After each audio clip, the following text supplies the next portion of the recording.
नमस्कार, आपका स्वागत है हमारे YouTube चैनल शिक्षा सखा पर। आज मैं आपके लिए लेकर आई हूँ कक्षा 4 की पाठ्य पुस्तक परिवेश अध्ययन झरोखा का पाठ 10। पाठ का नाम है पौधों का आधार जड़ें। इस वीडियो में हम इस पाठ को पढ़ेंगे और इसके प्रश्न अभ्यास करेंगे।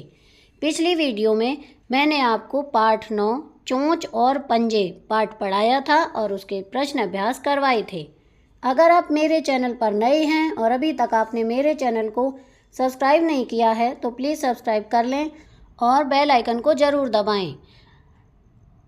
मैंने अपने चैनल पर और भी सब्जेक्ट की वीडियो डाली हुई है, अगर आप उन्हें देखना चाहते हैं तो मेरे चैनल की प्लेलिस्ट पर जाकर देख सकते हैं। तो चलिए पाठ की शुरुआत करते हैं। पाठ 10 पौधों का आधार जड़ें। घास ने रोका पानी। रोहित के पिताजी घर के बाहर मिट्टी की नाली में उगी घास उखाड़ रहे थे। पिताजी को घास उखाड़ते देखकर रोहित भी घास उखाड़ने लगा। उसके हाथ में घास की कुछ पत्तियां ही आईं।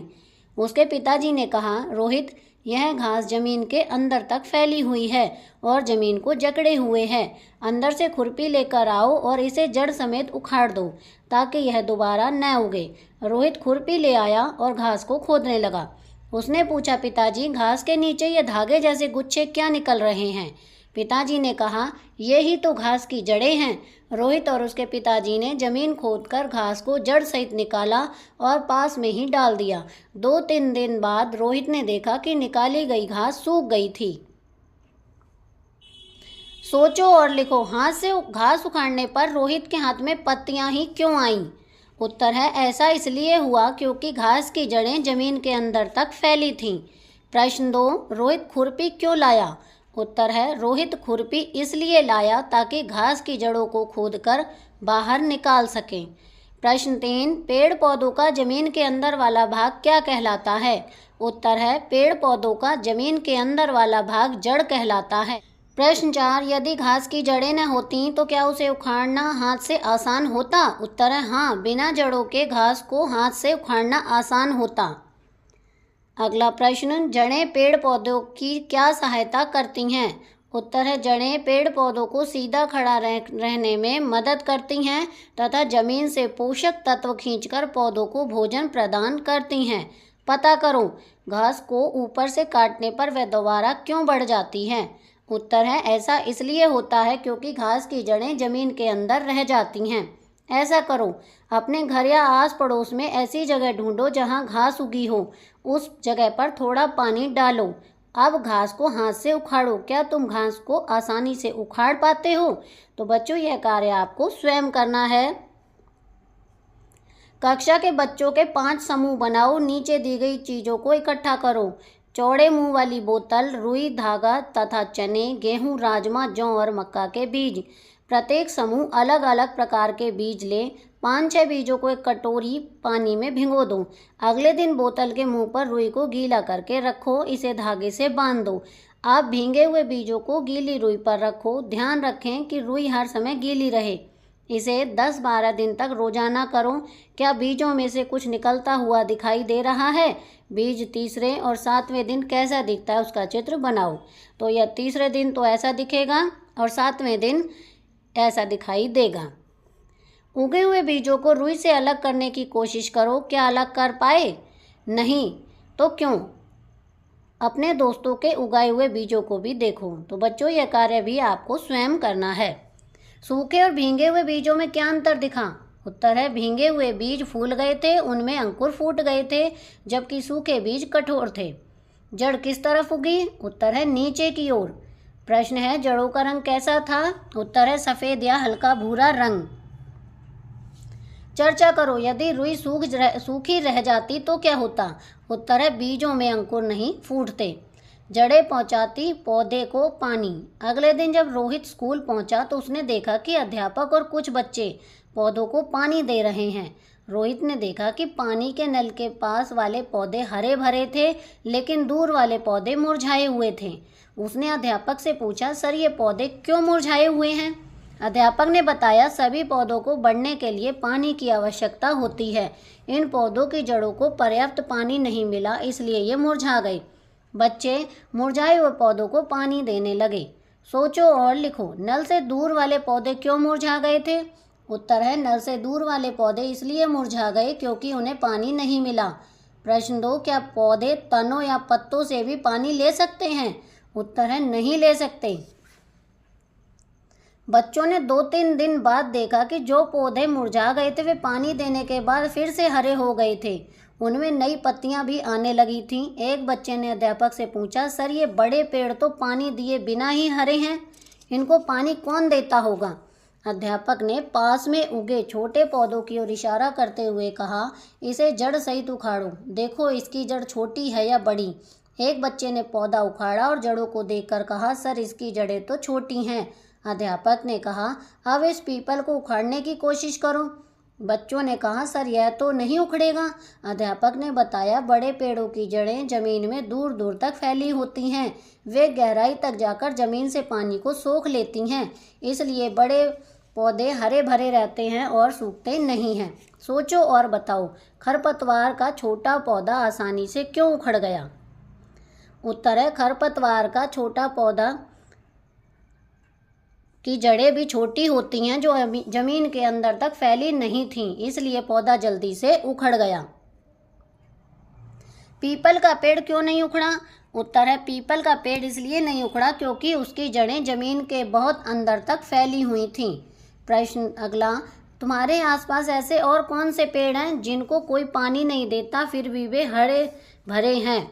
उत्तर है नीम, आम, बरगद, कीकर और सफ़ेदा। अगला प्रश्न, ऐसे कौन से पौधे हैं जिनको बार बार पानी देना पड़ता है? उत्तर है सदाबहार, गुलाब, तुलसी और गेंदा। आगे है लटकती जड़ें। स्कूल की आधी छुट्टी हो गई थी, सभी बच्चे खेल रहे थे। रोहित और उसके दोस्त स्कूल में उगे बरगद के पेड़ की लटकन पर झूलने लगे। रोहित की बड़ी बहन अलका ने कहा, इस पर मत लटको, ये टूट सकती हैं। रोहित बोला, ये तो बरगद की टहनियाँ हैं, ये कैसे टूटेंगी? अलका ने बताया, रोहित ये टहनियाँ नहीं हैं, ये तो बरगद की जड़ें हैं, ये टहनियों से निकलकर नीचे लटकती रहती हैं, इन्हें वायवीय जड़ें कहते हैं। कभी कभी ये जमीन तक भी पहुंच जाती हैं, ये बरगद के पेड़ों को सहारा देती हैं। जड़ें हमारे भोजन में, तुम्हारे भोजन में गाजर, मूली, शलजम, शकरकंद आदि जो खाई तो होंगी ही तुमने। क्या तुम जानते हो कि ये पौधों पर कहाँ लगती हैं? ये भी पौधों की जड़ें हैं, इनके अंदर भोजन इकट्ठा रहता है। देखो और पहचानो। चित्र में जो फल या सब्जियां पौधों की जड़ें हैं उन पर गोल दायरा लगाओ। तो इस तरह से देखिए, पहले शलगम, गाजर, मूली और शकरकंदी, इन पर मैंने गोला लगाया हुआ है। आगे है नागफनी की जड़ें।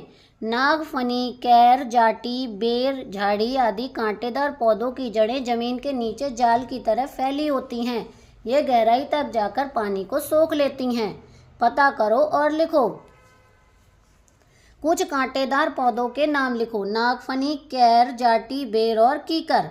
ये पौधे किस स्थान पर अधिक पाए जाते हैं? उत्तर है ये पौधे मरुस्थलीय प्रदेश में पाए जाते हैं।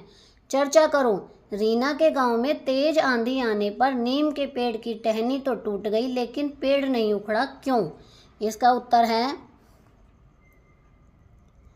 ऐसा इसलिए हुआ क्योंकि नीम के पेड़ की जड़ें जमीन में दूर दूर तक फैली हुई थीं। अगला है मोनू ने अपने घर पर एक छोटे गमले में गुलाब का पौधा लगाया। वह रोजाना उसमें पानी देता, फिर भी पौधा मुरझा रहा था, पत्तियां पीली पड़ रही थीं। इसके क्या कारण हो सकते हैं?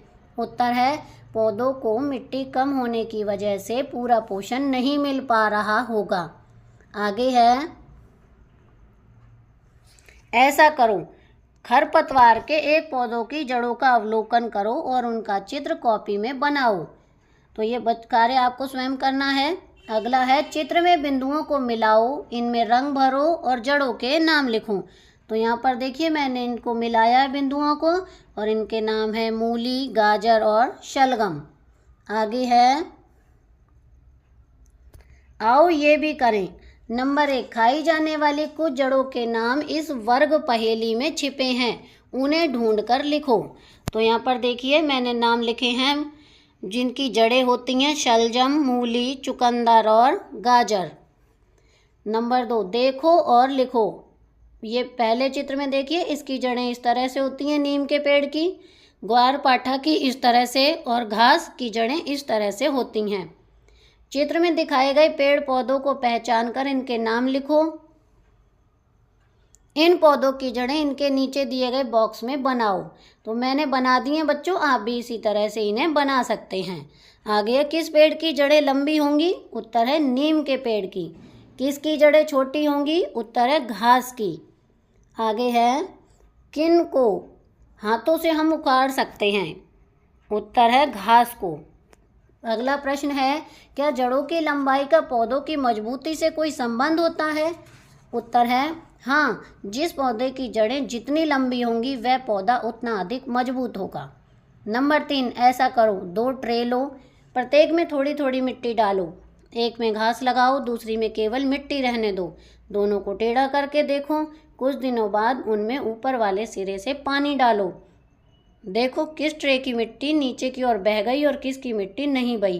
कारण पर चर्चा करो। तो ये कार्य आपको स्वयं करना है। प्रश्न 4, छांटो और लिखो। जड़, फूल, तना, पत्ती और फल। नंबर 1, पौधे का वह भाग जो जमीन के अंदर होता है वो जड़ है। जिस पर फल, फूल, पत्तियां और शाखाएं होती हैं वो तना है। जो भोजन बनाता है वो पत्ती हैं। जो सुंदर व रंगीन होता है वो फूल है। सेब पौधे का कौन सा भाग है? वो है फल। यहाँ पर हमारे प्रश्न अभ्यास पूरे हो गए हैं। अब यहाँ पर कुछ हम महत्वपूर्ण प्रश्न करेंगे। पहला प्रश्न है, खरपतवार किसे कहते हैं? उत्तर है, खेतों में फसल के साथ साथ कुछ पौधे अपने आप ही बिना बोए उग आते हैं। ये पौधे फसल के लिए हानिकारक होते हैं, इन्हें खरपतवार कहते हैं। प्रश्न 2, जड़ पौधों के लिए क्या कार्य करती है? उत्तर है नंबर 1, जड़ के माध्यम से पौधा जमीन से पोषक तत्व प्राप्त करता है। नंबर 2, जड़ पौधों को सीधा खड़ा रहने में मदद करती है। प्रश्न 3, किन पौधों को प्राय बार बार पानी देने की आवश्यकता पड़ती है? उत्तर है, छोटी जड़ वाले पौधे जैसे फूल और सब्जियों के पौधों को बार बार पानी देने की ज़रूरत पड़ती है, जबकि लंबी जड़ वाले पौधों जैसे नीम, बरगद आदि को बार बार पानी देने की ज़रूरत नहीं पड़ती। प्रश्न 4, बरगद के पेड़ों की शाखाओं में लटक रही वायवीय जड़ों का क्या महत्व है? उत्तर है, बरगद के पेड़ की वायवीय जड़ें टहनियों से नीचे की ओर लटकती हैं। कभी कभी ये जड़ें जमीन तक भी पहुंच जाती हैं और ये बरगद के पेड़ को सहारा देती हैं। तो यहाँ पर हमारा प्रश्न अभ्यास का कार्य पूरा हो गया है। अगली वीडियो में मैं आपको पाठ 11 मुगल गार्डन की सैर पाठ को पढ़ाऊंगी और इसके प्रश्न अभ्यास करवाऊंगी। आपको मेरी ये वीडियो कैसी लगी मुझे कमेंट करके ज़रूर बताएं। वीडियो को लाइक करें, शेयर करें और चैनल को सब्सक्राइब करना ना भूलें। Thank you.